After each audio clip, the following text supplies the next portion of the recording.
pendant que mère bi di xeex lu mu dundalee njaboot bi man sama xeex moo nekkoon naa doon royukaay ci jàng bi et naa doon royukaay ci won leen sàmm naa doon sàmm pour won leen ni que voilà il faut ñu continuer dox ci li nga xamante ne moom la ñu paa bi mos a jàngal mooy nekk ci jàng bi nekk ci yar bi et c'est comme ça comme je disais qu'en 2001 j'ai eu la chance de partir en France. Okay. Et du ci temps bi di ci may nekk di leen c'est grâce à mes résultats scolaires. am ku yàlla def mu gis sama relevé de note de bac ne ma vraiment yow bàyyi la fii ngay jàng yàq la. donc nii la buntu ubbeekoo. ma dem sama et puis après bon une fois que je suis parti là-bas di liggéey ci ay McDo.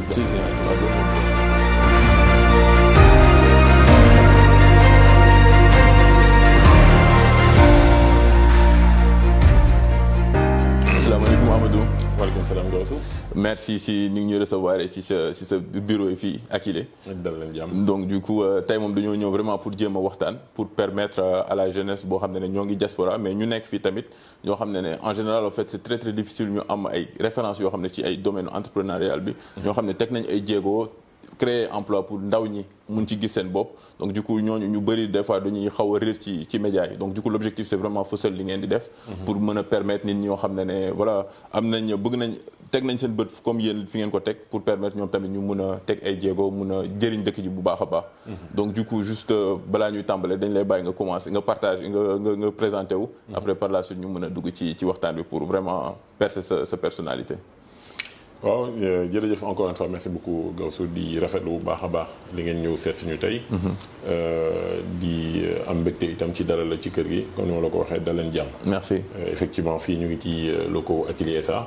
man maa ngi tudd Amadou Ly doon doomu Sénégal. doomu Kër Massar kon ni ma ko tam waxee. ak doomu Fouta aussi.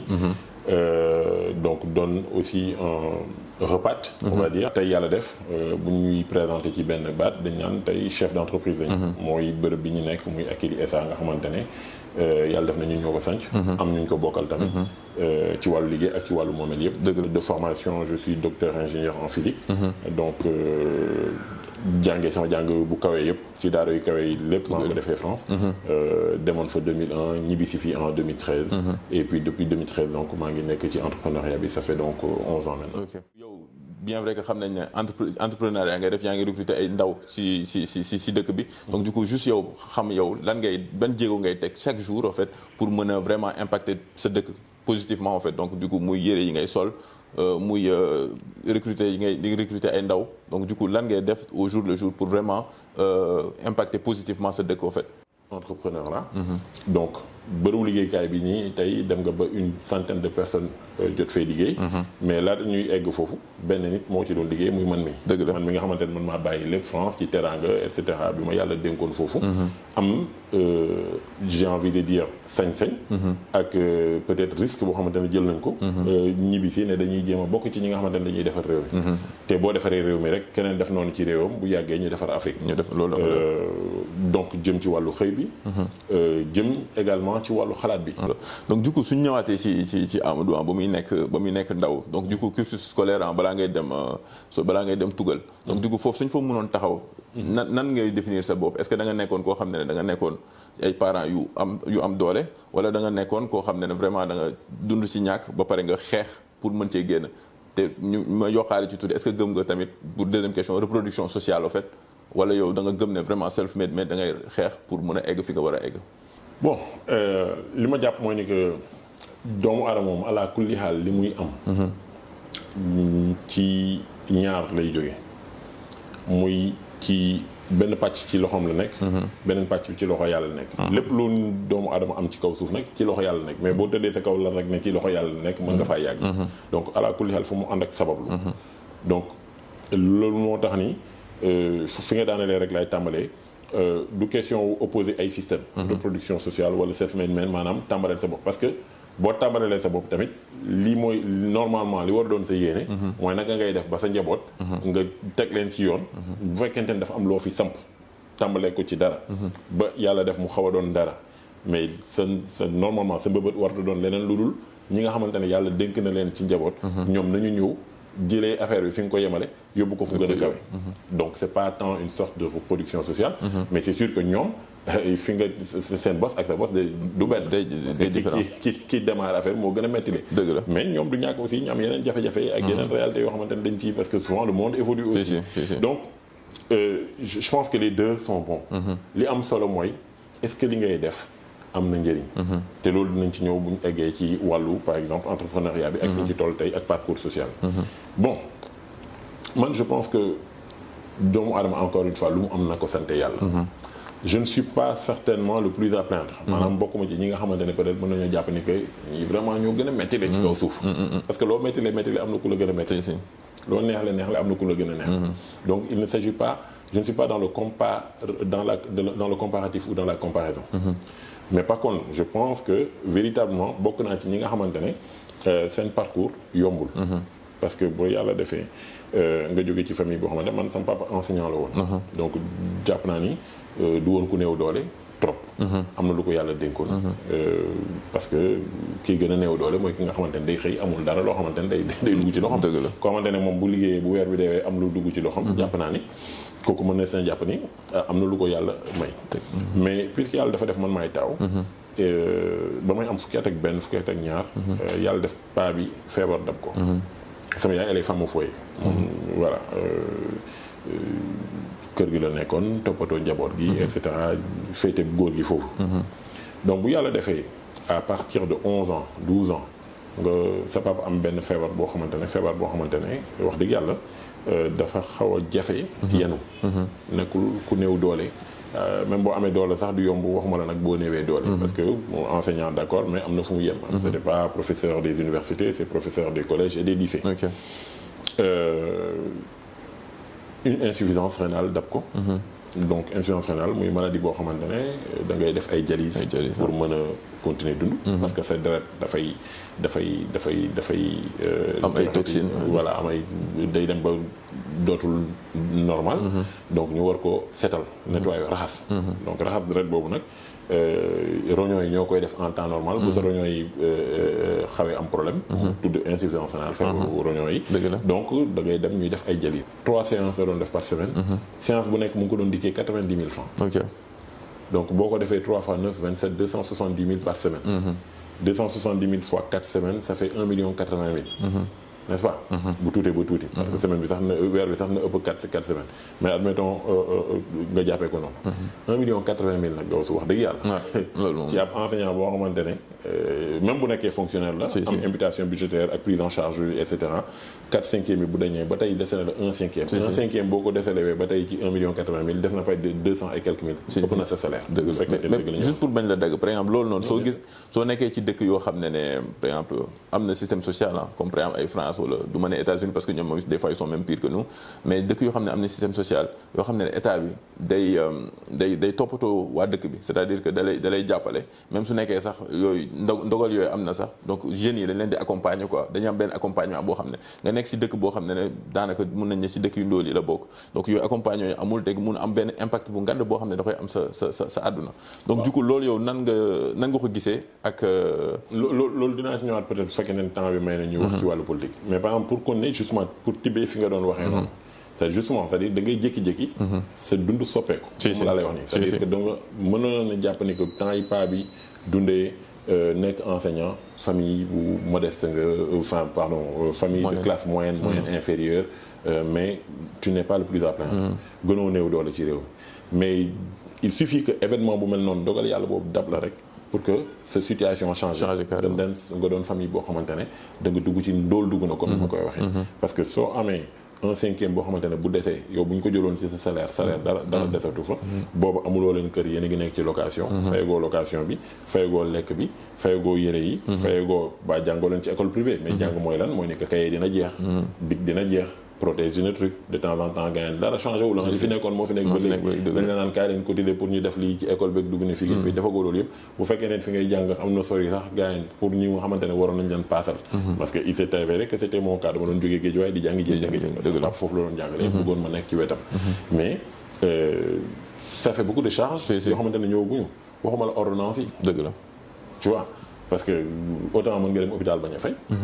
ci gars yi teg la ko foofu gars yi gérer waruloo ko def. mën nga def loolu gars yi nangul la ko sax gérer ko. mais à la pharmacie doo fa dugg jël garab te dafa fay. loolu amul fenn. dëgg la or insuffisance rénale day ànd ak yeneen. da ngay nekk sorte d'hypertendu exposé au diabète. day wàññi say défense ci lu bëri. ba tax na da ngay faible ci yeneen kii xaw donc ñu war fragile bokk. nga war a doon koo xamante ne dañ ko war a sàmm tout le temps. ce qui fait que nii la affaire bi demee sax ba nga xamante ne mère bi aussi pour jàppale paa bi elle s'est mise à dugg ci ay affaire u jaay thon mayonnaise et cetera. parce que yàlla def na kër gi ñu loué woon à l'époque ci kaw boulangerie la nekkoon l'opportunité était là elle a commencé comme ça. man mii di wax ak yow man maa ko doon jàppale ci loolu ak sama rakk bu jigéen. parce que ñeen ñi ay tout temps que la ñu woon encore. et je te rappelle comme noonu la ko waxee c'était 11 ans 12 ans à l'époque. parce que je suis né en décembre 81 daanaka jeex na. donc 93 94 tu es déjà dans tes 12 ans. et donc ñu nekk ci jaayum thon beeg mayonnaise bi pendant 4 ans et cetera loolu ma doon taxaw ci mbedd bi di toog ci taal bi di jaayal sama yaay doon togg sax c'est-à-dire vraiment jël jën bi wol ko defar thon bi et cetera comme si taquine les jeunes là encore aujourd'hui su ma joxoon yaboy bi ma defaral ko sama bopp parce que j'ai pas oublié même si ça remonte à 30 ans en arrière plus de 30 ans en arrière et c'était une belle leçon de vie. avec le recul lu bëri jàng nañ ko ci. parce que dafa am ay ressorts yoo xamante ne daf la koy may par rapport ak yenn situation yoo koy dund ci wàllu jafe-jafe. bon ñu jógee ci loolu dundee noonu à Guédiawaye puis après dem Kër Massar. taxale foofu ba am benn genre kër on va dire. et puis après à partir de là 2 ans après paa bi wàcc liggéey. donc il est décédé donc la situation est devenue encore plus compliquée. mais bon. on a eu la chance gis nga ni yàlla di def. dañuy toog di waxtaan gaynde moo nekk fi table bi on a eu la chance d'avoir une maman battante. benn gaynde vraiment gaynde bu jigéen macha allah. moo xamante ne mënuñu ko fay. jàmbaat dëgg. parce que papa bi gaañoo après c'est ce qu'elle faisait elle nous laissait là-bas. dem jaww bàyyi ñu foofu elle nous laissait à nous-mêmes. pour aller jëli ci luuma bi foofu noonu. jënd ay diw ñor ay limon ay xomalan ñëwaat di ko jaay ci marché. mais actuellement période boobu noonu ban mentalité nga amoon en fait di gis sa yaay di xeex. bon en fait avec le recul je pense que li wóor ba wóor mooy ni que sama papa préparé woon na ma. parce que li woon ne sama papa préparé na très tôt ba feebar bi duggee rek avant sax xam nga feebar bi du xëy rek dal la. dafay un processus par lequel. dañu la koy diagnostiquer da ngay jékki-jékki pendant pratiquement at. doo comprendre sa yaram nga naan samay lii day métti ak sama nangam sangam di jàmbat et cetera et loolu bu mu ko commencé dal rek très rapidement daf ma doon commencé responsabilité. firnde bi ci gën a rafet ci loolu mooy jour bi sama papa di wàcc liggéey ci boppam jour la boo xamante ne parce que dépense kër gi yëpp man la ko jox man maa doon jënd yi man maa doon truc et cetera jour boobu dama dem amoon composition allemand jëm wàcc ñëwaat war a uti saret pour dem jëli ration alimentaire bi fi may demee di jëli ration alimentaire bi foofu lañ ma dogaalewee woo ma parce que kër gi amul woon téléphone donc benn kër voisine lañ doon woote on avait appelé là-bas depuis l'hôpital pour dire que paa bi wàcc na liggéey donc mère bi dogaale ma expliqué ma ni que voilà donc on vient d'annoncer que sa papa gaañu na mooy delluwaat kër ga fekk imaam yi ñëw nañu tamit wax ko mère bi donc comme tu l'imagines rek suñu kër yi voilà forcément c'est perturbé benn instant mais donc j'ai été préparé très tôt sama papa daf ma teel a responsabilité xam nga mag ñi moom dafa am lu leen di yàlla woon bu ñu sentiree ni que am na loo xamante ne mu ngi ñëw rek dañuy commencer waajal seen bopp donc j'ai toujours été préparé à être une sorte de responsable et donc ça a été ça ma partition mon rôle à moi pendant que mère bi di xeex lu mu dundalee njaboot bi man sama xeex moo nekkoon naa doon royukaay ci jàng bi et naa doon royukaay ci won leen sàmm naa doon sàmm pour won leen ni que voilà il faut ñu continuer dox ci li nga xamante ne moom la ñu paa bi mos a jàngal mooy nekk ci jàng bi nekk ci yar bi et c'est comme ça comme je disais qu'en 2001 j'ai eu la chance de partir en France. Et du ci thon bi di ci mayonnaise bi di ci leen c'est grâce à mes résultats scolaires.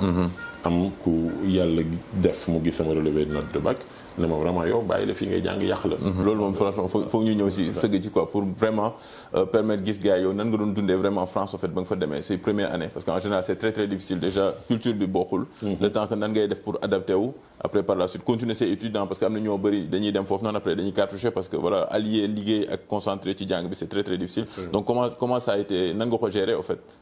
waaw loolu lu leer nga wax parce que je connais plein de gens yoo xamante ne effectivement noonu lañ jaaree ba parfois seen jàng yàqu. wala boog en tout cas bu yàqul tamit ñi tardé ci jàng bi. ñun en vérité ba ma demee vraiment xamoon dara ci France. à part seetaan ko ci télé et cetera. yàlla def ma ñëw dugg ci benn institut universitaire de technologie. doon fa def benn DUT foofu laa tàmbalee. et à côté ma doon liggéey ci benn McDonald's dama egg si je suis arrivé en France je pense le 7 septembre 2001. ok quelques 4 jours après il y a eu les événements du 11 septembre 2001 xaw ma sax li géej gi di riir. xaw ma sax li ñuy wax li lu ma doon et cetera. et puis 3 semaines après mon arrivée en France. ma am opportunité au McDonald's parce que dañ doon ñëw vu que j'étais dans un petit on va pas appeler ça village. mais dans une petite ville. la ville de Blois. dans le Loir-et-Cher. maladie nekkoon ci dëkk boo xamante ne bëriwul woon peut-être ay étrangers à l'époque. du coup bëriwul woon ay problème de amoon nañu ay problème de main d'œuvre et tout ça. et dama toog nii rek ba sunu boîte postale yi. fii kii bi ma nekkoon résidence universitaire bi ma nekkoon ñu posté fa waa McDo bi ci boppam dugal fa ay flyers yoo xamante ne dañ doon wax voilà bu fekkente ni da ngay ut liggéey il suffit nga remplir formulaire bi nga ñëw déposer ko machin donc neen laa def remplir xaw ma sax lu géej gi di riir encore une fois parce que xaw ma luy McDo xaw ma c'est la vérité je connaissais même pas le McDo xaw ma sax xam mooy McDonald's je savais même pas que ça existait donc mais am ku ma doon waxal mu ne ma lii restaurant la nangam sangam mën nga ciy liggéey dañuy defar lekk dañuy nangam sangam et cetera booy nekkee étudiant mën na coller ak loolu. ma remplir et semaine d'après ñu woo ma entretien ma dem defi entretien bi et puis après ñu daal di may retenir. et vraiment ça a été une période extrêmement intéressante parce que yaa ngi togg. yaa ngi jaay. yaa ngi fobeere parce que il faut de temps en temps aller faire ce qu'ils appellent faire le lobby donc génn dem nettoyer et cetera. xam nga an mbalit bi. yaa ngi dugg biir toilette yi di nettoyer wanag yi. donc c'est-à-dire pour l'humidité dafay doo xamante ne da lay wàccee bu baax a baax. yaa ngi raxas ndab yi faire la plonge. xam nga et comme je disais encore une fois bu clôture bi jotee yéen ay raxas. mais loolu lan nga si garder toujours en fait si période boobu noonu qu'est-ce que tu as gardé en fait tu vois lan la jàngal dëggantaan ci période boobu. l'humidité waaw xam ne même bu fekkente ni humidité bi ñëwaale nañ ko parce que quand tu viens comme je dis de famille modeste. am na yoo xamante ne dañ la koy mooñaale. maanaam am ak ñàkk nga yemale. ci même ci suñu wàllu liggéey tey jii nii. am na loo xamante ne dab nañ ci suñu. c'est ça tax na on a eu la capacité de dékku ko parce que jaar-jaar bi. dinañ ci ñëw sax moo tax ma bëgg vraiment nga wax aussi si prédisposition yoo xam ne maanaam foofu vraiment tamit ngay xaw a di leeral. dëggantaan yenn qualité yi nga am aussi parce que c'est vrai que yàlla moom mooy lépp comme li nga wax yàlla bay sa tool mais y a vraiment certaines qualités yoo xam ne c'est très important te bëgg naa par exemple ñu waxtaanee ko vraiment si supposons suñu ñëwee sa cadre étudiant. ba ngay am bac. ba ngay am kii koy du moins sa cadre étudiant ba ngay nekk ingénieur ba nekk docteur donc du coup ba def sa premier liggéey donc du coup juste pour am cheminement boobu noonu comment t'as fait au fait ban genre nit nga woon école et potentiellement pour xam école moom sant yàlla yàlla def ma mos a boole ci ñi nga xamante ne xëy na dañoo yitewoo jàng bon bu ma ko yitewoowul woon tamit sama papa yitewoo na ma ko donc ba finalement ma yitewoo ko donc vraiment parce que ça c'était une exigence. sama papa moom caaxaanewul woon jàng. bon comme je dis comme tous les enseignants ku fi nekk doomu jàngalekat. xam nga ni nga sax ses parents yi duñ la may. duñ ko foowee parce que c'est normal ñoom seen bopp. en fait dañ ciy xool seen nawle yi quoi. parce que ce sont des enseignants qui sont là-bas di xëy chaque jour di bàyyi seen yitte di ñëw di la former. et bu fekkee ne c'est pour que tu n'accordes aucune importance à ce qu'ils font. bu ñu ñëwee ci classe bi moom seen ñëw ak bañ a ñëw moom bokk yem. donc aucun parent d'élève ne devrait accepter ça a fortiori un enseignant. donc loolu c'est sûr que am na lu mu ci joué bon après je pense que j'aime ça. man ku bëgg jàng laa. ku bëgg xam-xam laa. vraiment xaw ma ndax defe naa ne sant yàlla am na lu ma ci yàlla may léegi tuuti mais ba tey doyul. man dama yittewoo xam-xam. parce que dama jàpp ni xam-xam mooy lépp. c'est extrêmement important. lépp lu nit bëgg a def ci àddunaam bu ci jiitalul xel ak xalaat boo xamante ne dafay sukkandiku li koy dooleel. loo am xel ki am xel te am xam-xam moo la gën a graaw. xam nga mën nga am xel te amoo xam-xam. donc bu ñu la tegee ci ay situation nga teg xel génn ci mais dama jàpp ni ki am xel boole ko xam-xam. kooku beneen affaire la. loolu moom dëgg la xel yàlla moo koy may. kenn tibalul suñu bopp. ça c'est une distribution aléatoire de Dieu. da ngay judduwaale ko voilà mën nga ko entraîner def ci loolu la neex. dugg na fii génn fii mais y a une prédisposition naturelle qui est en toi. xam-xam dañ koy sàkku. dëgg la on acquiert la connaissance. dañ koy sàkku di ko uuti. bu la yàlla mayee nag nga am xel boole ci di sàkku xam-xam soo ko boolee mën na am lu bëri lu mu la juróom. loolu dëgg la ñu ngi sant suñu borom bu mu ñu mayee jàpp naa ni am na lu mu ñu may ci xel. jàppal ni aussi lu la yàlla may rek am na ku mu ko may ku la ko ëppale am na ñeneen ñu mu ko may ñu la ko yées donc je ne suis pas en train de dire fii laa nekk wala fee laa nekk mais xam naa ni am na lu ma ci yàlla may ma ko koy santé ndax defalu ma ko dara lu tax moo ma koy may beneen bi si ce n'est sas bu ma sas peut-être pour liggéey bu ma war a liggéey jaamu yàlla ci jaamam yi comme on dit xam-xam bi nag suñu volonté la dëgg la mënoon nañoo toog yaafus bañ a sàkku ci xam-xam mais comme ni ma la ko waxee yàlla moo def ñu yittewoo ko vraiment moi je suis un passionné je suis passionné man li ma gën a respecté nit ñi ma gën a respecté mooy nit ñu am xam-xam dëgg la léegi soo ñu mënoon expliquer sa première expérience fële Tugal ba nga pare sa doctorat lan la woon ak lu tax tamit nga def le pas ne vraiment damay xalaat benn entreprise boo xam ne bëgg naa ko mettre en place Sénégal waaw bon en fait la première expérience c'était EDF man comme ni ma koy waxee man je suis un bébé EDF parce que sama stage de fin d'études comme ni ñu koy defee ci cycle d'ingénieur yi EDF laa ko defee Électricité de France sama doctorat moo ngi ko def dans le cadre d'une thèse qu'on appelle les thèses chiffres ay convention entre les entreprises et les écoles boo xamante ne mécanisme bu ñu mettre en place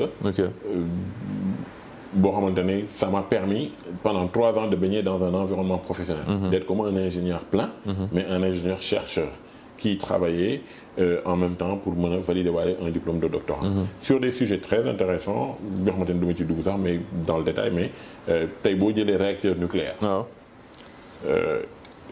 centrale nucléaire d'abord laay wax boo jëlee centrale nucléaire dafa am ñetti parties dafa am lu ñuy woowee l'îlot nucléaire mooy partie bi nga xamante ne lépp loo xamante ne booy dégg nucléaire réaction bi tout ce qui est radioactif foofu la nekk principalement parce qu'après ça peut se déplacer légèrement mais principalement après tu as ce qu'on appelle l'îlot conventionnel donc îlot conventionnel boobu noonu mooy fii partie bi produire électricité bi nekk mooy alternateur bi turbine bi et cetera et puis bon t'as un peu derrière toute la partie refroidissement donc qui peut être une fekkente une centrale bu nekk au bord d'une rivière d'un cours d'eau ou d'un océan derrière partie boobu la quoi ci biir îlot nucléaire bi daf ci am loo xamante ne dañu ko woowee réacteur nucléaire mën nañoo jàpp benn genre de cin la quoi parce que système bi mooy baxal ndox bi au lieu nga koy baxal ak këriñ wala ak gaz wala ak xawma lan chaleur biy jóge ci réaction nucléaire bi moom nga koy baxale léegi nag chaleur boobu di jógee ci réaction nucléaire bi ci lan lay jógee ci benn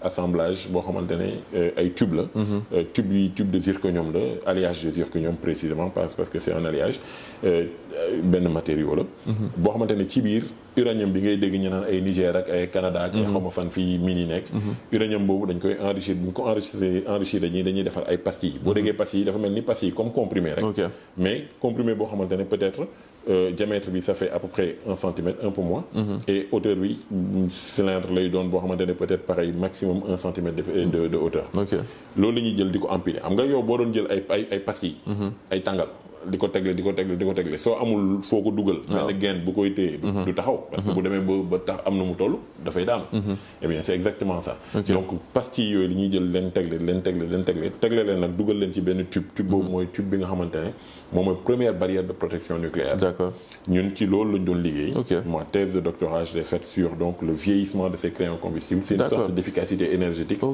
qui ne dit pas son nom parce que c'est un des facteurs comme ni ma la waxee moom mooy première barrière de protection booy dégg ñuy wax protection nucléaire wala sûreté nucléaire il y a 3 barrières la première barrière c'est la gaine la deuxième barrière c'est la cuve dans laquelle on retrouve les assemblages et la troisième barrière c'est le bâtiment réacteur dans lequel tout ça se trouve ce qui fait que dans le système de défense donc pour protéger les gens contre les risques nucléaires etc il faut faire attention à ne pas que nga am par exemple une fissuration au niveau des gaines et cetera parce que sinon matière radioactive yi dañuy génn après mën nañu génn law dugg contaminer le système et cetera foofu sax laa bëggoon emboîter parce que expertise bi nga am nii actuellement c'est vraiment demandé au fait par exemple en France par rapport ak lépp lu xew si d'un point de vue mondial en fait donc crise Russie bu ñu am Ukraine guerre bi donc le pipeline yu explosé donc du coup tout le monde tout l'Europe wala tous les pays en général dañuy jéem a dellu ci nucléaire yi quoi donc du coup ci énergie verte yi donc nga am benn expertise boo xam ne daf ci am solo nga daanaka bàyyi loolu yëpp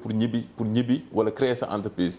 waaw parce que dama jàpp ni expertise bi ma war a am man li ma jàpp mooy expertise bi ma soxla mooy expertise bi méngoog fi samay soxla réew tollu tey man xam naa li nekk ci nucléaire xam naa ni effectivement source d'énergie bu am doole la parce que réacteur bi ma la doon wax léegi EPR bi ma fekkee ñu tabax xam nga EPR boobu puissance am ñaata la moom kese benn boobu rek la de alors que je pense que c'était la 50 xaw ma ñaateem centrale de la France donc c'était 1650 mégawatts. dëgg la loolu soo ko bëggee xayma maanaam benn boobu rek moo ëpp puissance bi ñu installé ci Sénégal yëpp ba mu daj. incroyable benn centrale boobu nga xamante ni ñu ngi koy tabax. benn boobu moo ëpp doole centrale yi ñuy installé gum ci Sénégal ba mu daj. xam nga loolu du benn. réew mi soxla na énergie mooy moteur de développement. soo amul énergie boo maîtriser. bu yomb mu disponible mu am ci quantité bu doy. doo dem. dañuy tàmm di wax sax la richesse de l'énergie transformée en fait. non au fond c'est la réalité. c'est une série de transformations d'énergie. xam nga donc mënoon na maa toog foofu mais vraiment tey yàlla xam na ni j'avais commencé à avoir une carrière intéressante là-bas. avec une perspective intéressante. samay responsable gis ma teg ma ci yoon xam ne kii war na mën a nekk ci haut potentiel yi. et cetera ñu war la teg pare carrière yoo xamante ne vraiment boo fa toogoon du ñàkk buntu yu. suñ doon xayma je sais pas si c'est indiscret en termes de salaire en fait foofu noonu lan nga bàyyi pour ñëw créer Akilee. non li am solo. li ma bàyyi moo ëpp li ma amoon ba may c'est normal parce que ba ngay ñëw. da nga am na loo jot a am. mais nga jékki-jékki bàyyi loolu ne da ngay commencer waat à zéro. donc forcément boo jógee ci 1. wala 10. bàyyi ko pour dem zéro c'est sûr que voilà. mais ba may ñëwaat ñibbiseewu ma noonu rek. c'est-à-dire quand même aussi mooy li ma doon wax booy ñëw da ngay teg ay pexe. am loo xalaat parce que. il faut pas être égoïste. maanaam bul xool décision yi ci yow kese. bul fàtte ni nee naa la sama papa wàcc na liggéey ba may ñibbisi donc ça faisait déjà 14 ans. qu'il était décédé. tey ça fait 25 ans maintenant xaw ma 26 ans quelque chose comme ça. donc wàcc na liggéey te yàlla def na commencé nga liggéey yow. ba yenu kër gi. xam nga.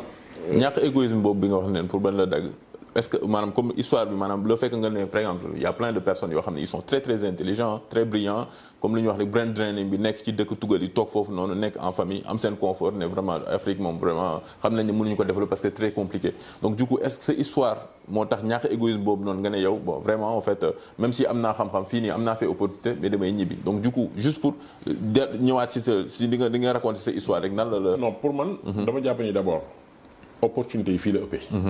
parce que li gën a garaaw mooy sa xam-xam lu mu garaaw lu mu bëri loo mën a doon kàngam ci li ngay def. gis nga boo toogee foofu souvent dañ lay liggéeyloo pour ngay ñëw di exploiter fii nii waa Afrique. mais pour delloo ko foofu. je ne jamuma kenn baaraamu tuuma. ku nekk fii yàlla tudd foofu ngay nekk. fi sa terrain nga nekk foofu ngay nekk. donc ki war a ñëwaat dina ñëwaat ki mën a ñëwaat dina ñëwaat. mais bëgg ñëwaat taxut a ñëw. si non du procès contre qui mais vraiment ñu jéem a xool yow individuellement. mais man à titre personnel. comme ni ma la ko waxee dama jàpp ni.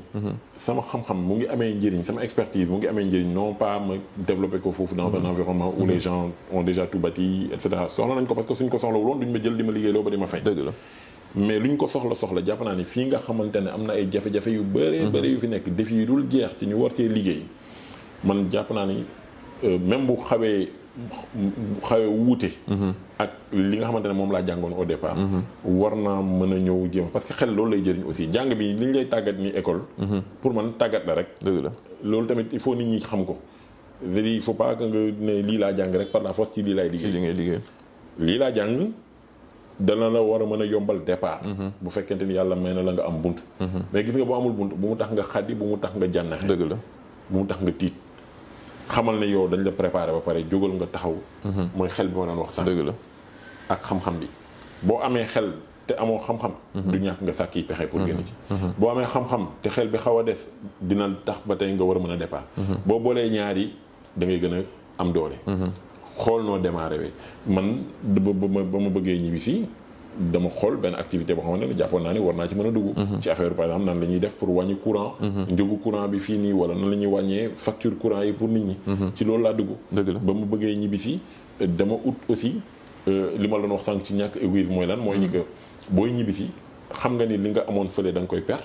parce que liggéeyatoo leen. donc duñ la ca fay. te xam nga ni li ngay samp nii xëy na mënagul jur dara ba mën la remplacer li nga amoon foofu noonu.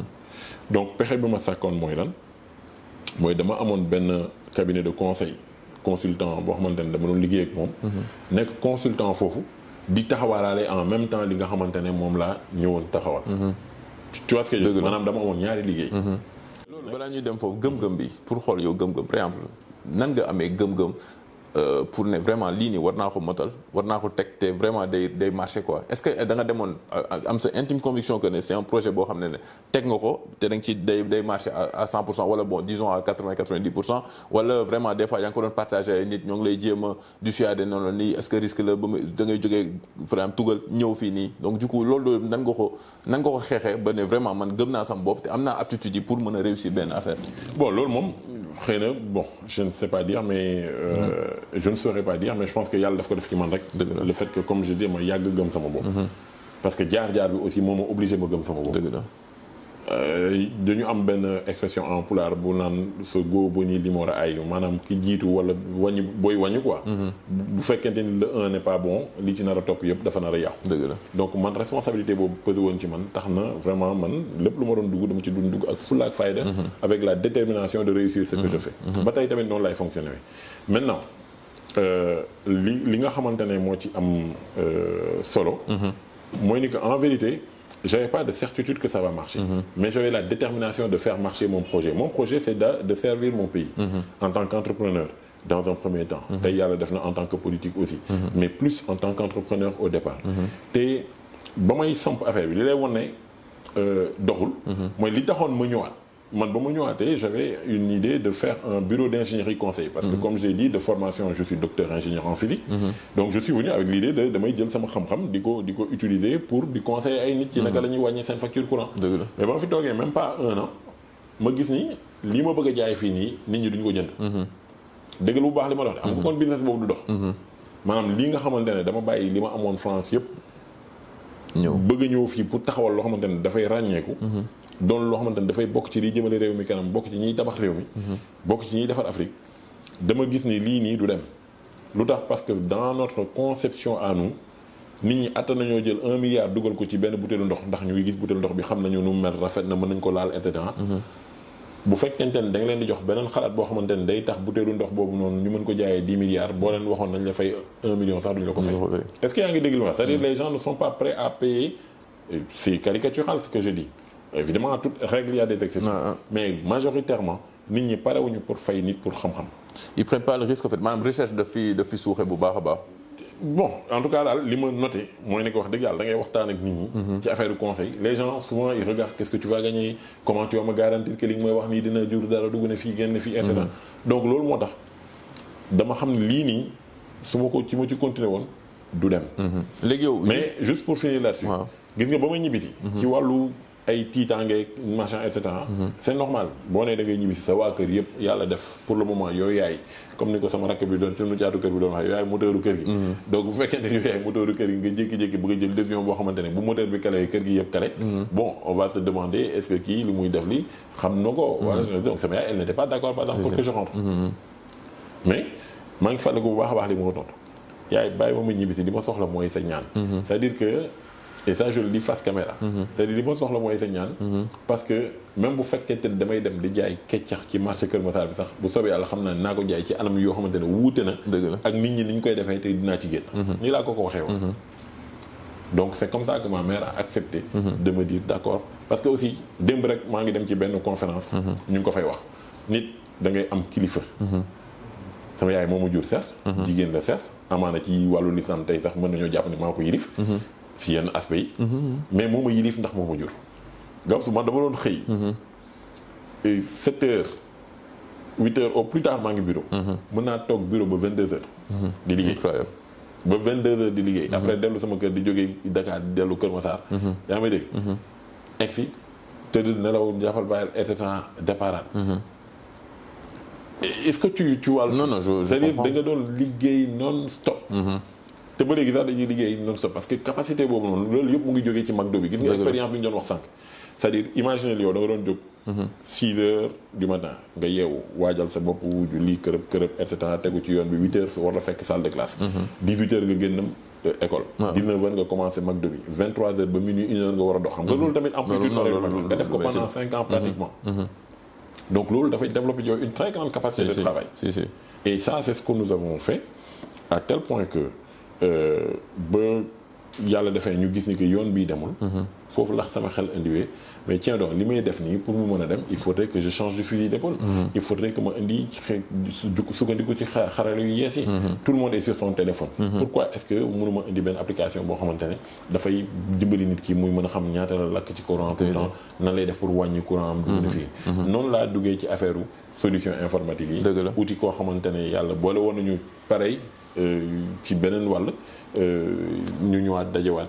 ci wàllu liggéey bii nii. tàmbale affaire bi et puis ba tey ak bi nekk. donc produit yooyu la maanaam application yi nga développé est-ce que ça dañ ay sénégalais ñoo ko développé wala par exemple c'est des chinois wala ñoo xam ne ay étrangers lañ. 400% li lépp lu ñu fi def sénégalais ñoo ko def par contre. vu que suñu application dañuy récupérer ay données yoo xamante ne ci partie énergie bi par exemple. ay compteurs ñoo koy yónnee. compteurs yooyu c'est des compteurs intelligents comme les Linky en France. Effectivement compteurs yooyu noonu ce sont des partenaires chinois qui les fabriquent pour nous. mais ñun ñoo koy spécifier suñu bopp maanaam tey compteur bi amul lu ci nekk loo xamante ne xamuñu ko. nekkul yéen a amul loo xamante ne conceptuellement. ñun ñoo ko naan lii lañ ci bëgg day dagg lii day couper lii boo ko defee nii boo ko waxee defal nii mu def nii. boo ko ñun c'est nous qui spécifions notre besoin. donc boo xamul li nga bëgg.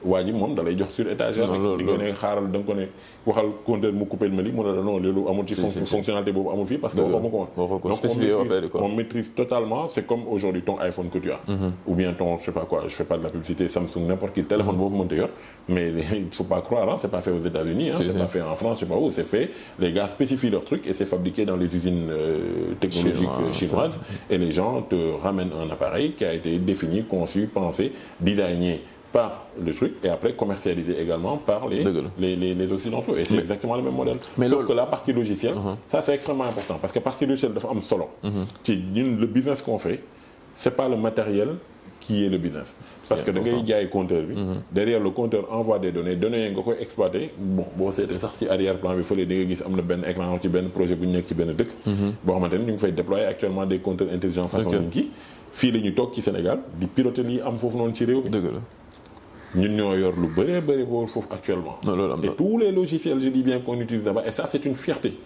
Vraiment c'est une fierté. Man je suis très fier de nos gars ici. parce que c'est des génies sénégalais qui s'expriment.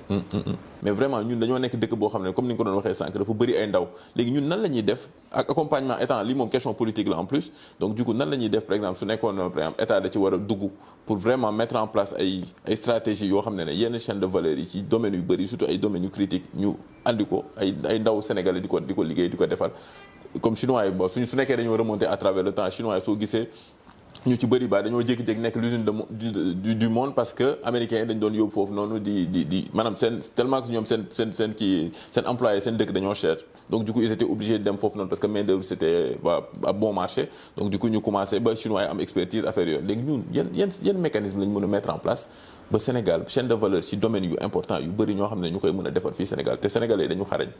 question bi nga posé ni question bu am solo.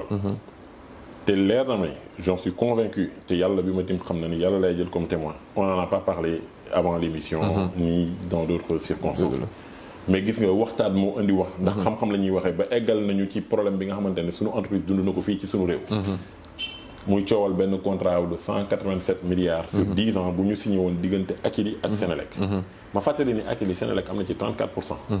dégg li ma la wax de maanaam Akilee Senelec chaque 100 parts yoo jël Senelec am na ci 34 parts yoo xamante ne moo ko moom 2017 2018 2019 yëpp ñu ngi liggéey sans aucun problème ak ñoom teg fi ay projets yu am solo yoo xamante ne ça a fait des impacts tangibles par exemple en 2018 on a conduit un projet de 2 millions d'euros 1,3 milliard de francs CFA mu daal di générer si Dakar kese mu générer comme résultat du ñun ñoo ko wax de waa Senelec ñoo defal seen bopp seen rapport ne projet bi ñuy def ak Akilee en 2018 en 2019 ça nous a fait économiser presque 800 ou 900 millions de francs CFA. Incroyable. Donc presque 1,4 million d'euros. Donc yow nga dugal 2 millions d'euros ci benn année récupérer 1,4 million d'euros ci benn année yow ça veut dire en un an et demi récupérer nga xaalis bi nga ci dugaloon après mu nar la jural leneen on a fait en 2019 un deuxième projet qui était à peu près de 2,9 milliards de francs CFA donc presque 4 millions d'euros yaa ngi dégg donc une fois qu'on a vu ça li nga doon wax chaîne de valeur bi on a vu que compteurs yi fi nekk ce sont des étrangers qui sont en train d'exploiter le système qui font alors que ñun on a nos propres logiciels ñoo ko développé suñu bopp moomal ko suñu bopp mënal ko defal suñu bopp tey comme ni ma la ko waxee c'est nous qui spécifions yi nekk ci compteur bi. maa ngi doon jox sànq exemple ci téléphone yi nga xamante ne gars yi seen réew li ñuy toog tubaab bi seen réew li ñuy toog. di spécifier di yóbbu Chine ñi leen di defaral ñu mu ñëwaat seen réew ñu exploiter. n'est-ce pas. Donc on s'est dit on peut faire exactement la même chose. Et on a un problème majeur dans notre pays. yaa ngi ko doon wax sànq secteur bu stratégique la le secteur de l'énergie. non loolu dëgg la. Et ci biir secteur boobu tey yaa ngi ci réew moo xamante ne l'accès à l'énergie en milieu urbain est autour de 85%. 85%. Ça veut dire donc milieu urbain rek laa la wax de. biir Sénégal ñi nga xamante ne dañoo dëkk ci mën nañoo dàkk dëkku taax yi urbain. am na ci téeméer yoo jël am na ci fukk ak juróom yoo xamante ne amuñu courant. léegi nag boo jëlee ñi nga xamante ni ci rural bi lañ nekk. bët gànnaar Sénégal ñoom c'est 60%. Ça veut dire que donc téeméer boo jël am na si ñeent fukk yoo xamante ne amuñu courant. yéen a ngi ci réew mu mel noonu. am problème courant bu cher am problème courant bu doy lan ngeen di def vous vous permettez d'avoir un système électrique dans lequel on peut perdre près de 2 milliards d'euros en 10 ans. C'est-à-dire 1273. allez nañ ko arrondir 1300 milliards de francs CFA. yoo xamante ne dañ ko nar a perte. entre 2019 ak 2028. documents yooyu am nañ ko est-ce que. preuve à l'appui li ma wax nii c'est des documents c'est factuel. bu fekkente ne nag teg nañu projet bi nga xamante ne moom la ñuy proposer. dugg ci chaîne de valeur bi comme ni ko doon waxee. bu boobaa jàpp nañ ni que mën nañ ci récupérer nangam. ci nangam boobu noonu 500 milliards dañu jàppoon ni mën nañ ko ci récupérer. c'est déjà pas mal. Ça c'est ce qu'on devait faire. Qu'est-ce qu'on a fait? On a préféré torpiller ça. ndax ay affaires politiciens.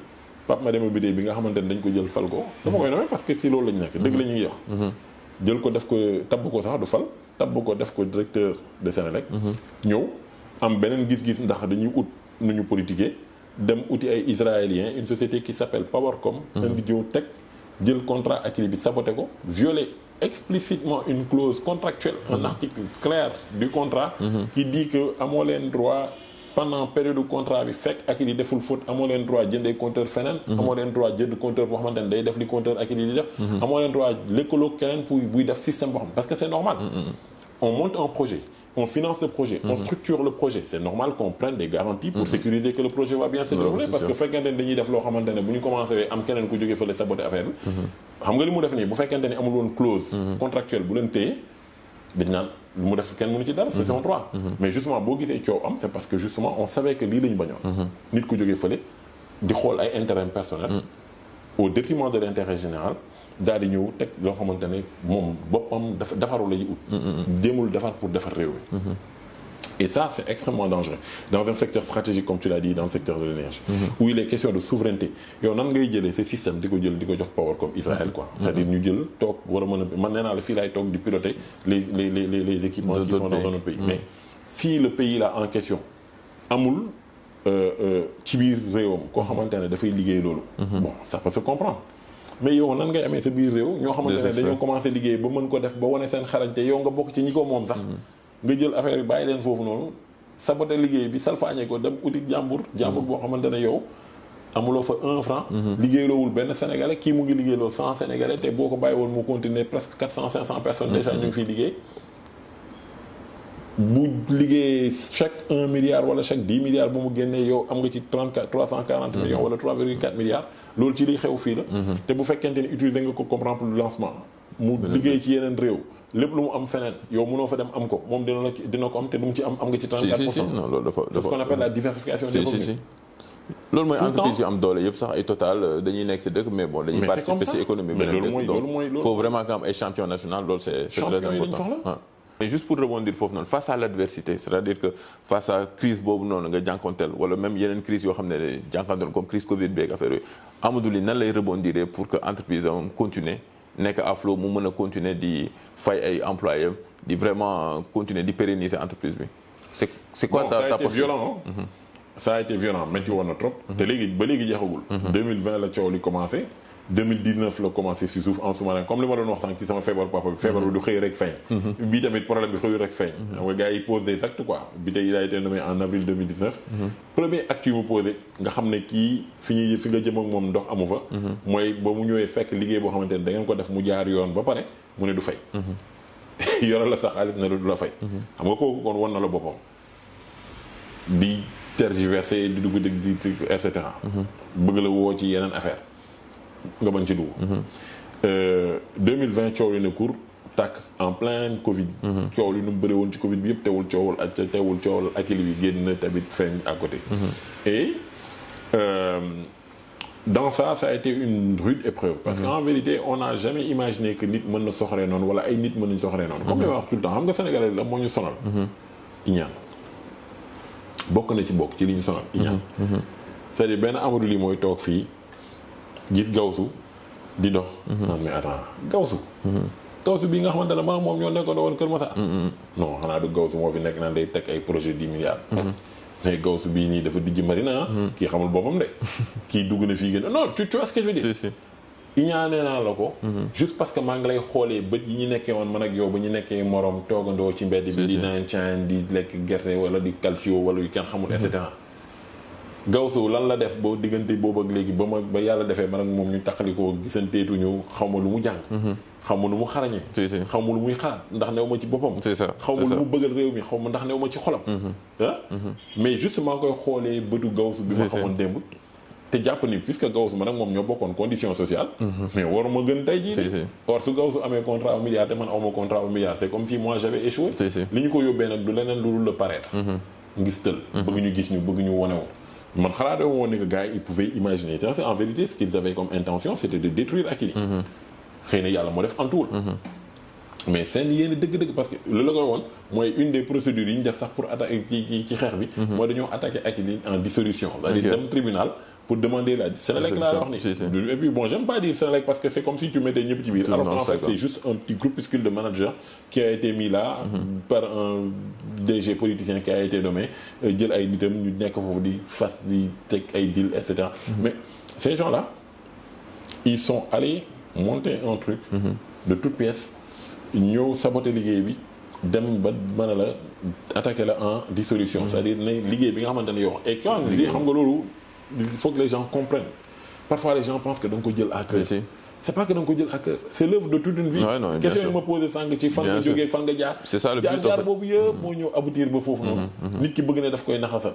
mais bu saa bu ko bëggee naxasal ba bëgg a nax sayal noonu du yombee noonu. et si aujourd'hui 5 ans après. on a toujours encore une trentaine de personnes boo xamante ne dundoon nañu jafe-jafe yi ak ñun ñu ngi fii ba léegi. da lay wan ne ni que gëm-gëm mu ngi fi. fidélité mu ngi fi. mais aussi ngor mu ngi fi. et c'est pour ça que j'ai que la culture d'entreprise Akilee elle est familiale. ñun fii nii entreprise day mel ni entreprise famille. alors que du entreprise famille.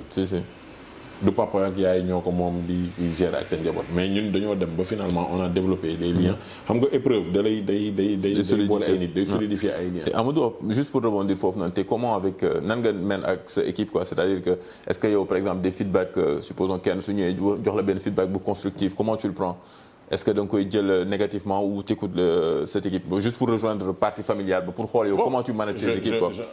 C'est difficile d'être juge et partie. mais je pense que je suis plutôt à l'écoute. et on essaye autant que faire se peut justement fii amul pratiquement décision bi ñu fi jël te duñ ko waxtaanee suñu biir. d'accord est-ce que tu penses que loolu day marcher Sénégal fii nii est-ce que loolu c'est une méthode bonne pour le Sénégal. je pense que parce que c'est important. c'est-à-dire nit booy liggéey ay nit il faut nga nawloo leen. il faut nga jox leen seen cër mënoo fi nekk ne yow yaa xam lépp mën lépp yow rek yaay dogal di doxal di def lu la neex. bu yàggee justement te yëm naa ni justement fii. li tax ay nit nangu fi ñi ma lay wax ni ci 30 personnes yi des. dund nañ fi chômage technique. toog ñu wàññi seen salaire diviser ko par 2.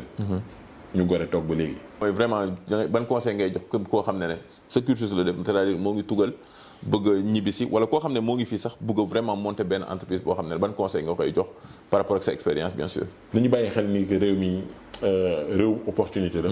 mais bëri na ay ndëgg sërëx. il faut donc être armé. il faut avoir vraiment un courage à toute épreuve. il faut pas s'attendre à ce que ce soit facile. Et il faut partir du principe que rien n'est jamais acquis. li nga jot tey téye ko ba yaakaar ni yaa ci nekk ëllëg ci biir ci ay affaires yu kenn xamul pexe yi kenn xamul nit ñi mën nañoo ñëw jëm ko salfaañe jëm ko truc et cetera. donc boo dul waajal sa bopp. di sóoraale ëllëg ci action yi ngay teg boo moytul mën nga am mbetteel. mais en dehors de cela. Le Sénégal, l'Afrique, c'est une terre d'opportunités et que tout est à faire et tout est à faire. Si on ne vient pas le faire, c'est d'autres qui viendront le faire à notre place. C'est sûr. Donc, képp ku mën a ñëw bismillah. na nga ñëw ok merci franchement si interview bi ñu may. Merci à toi. Merci.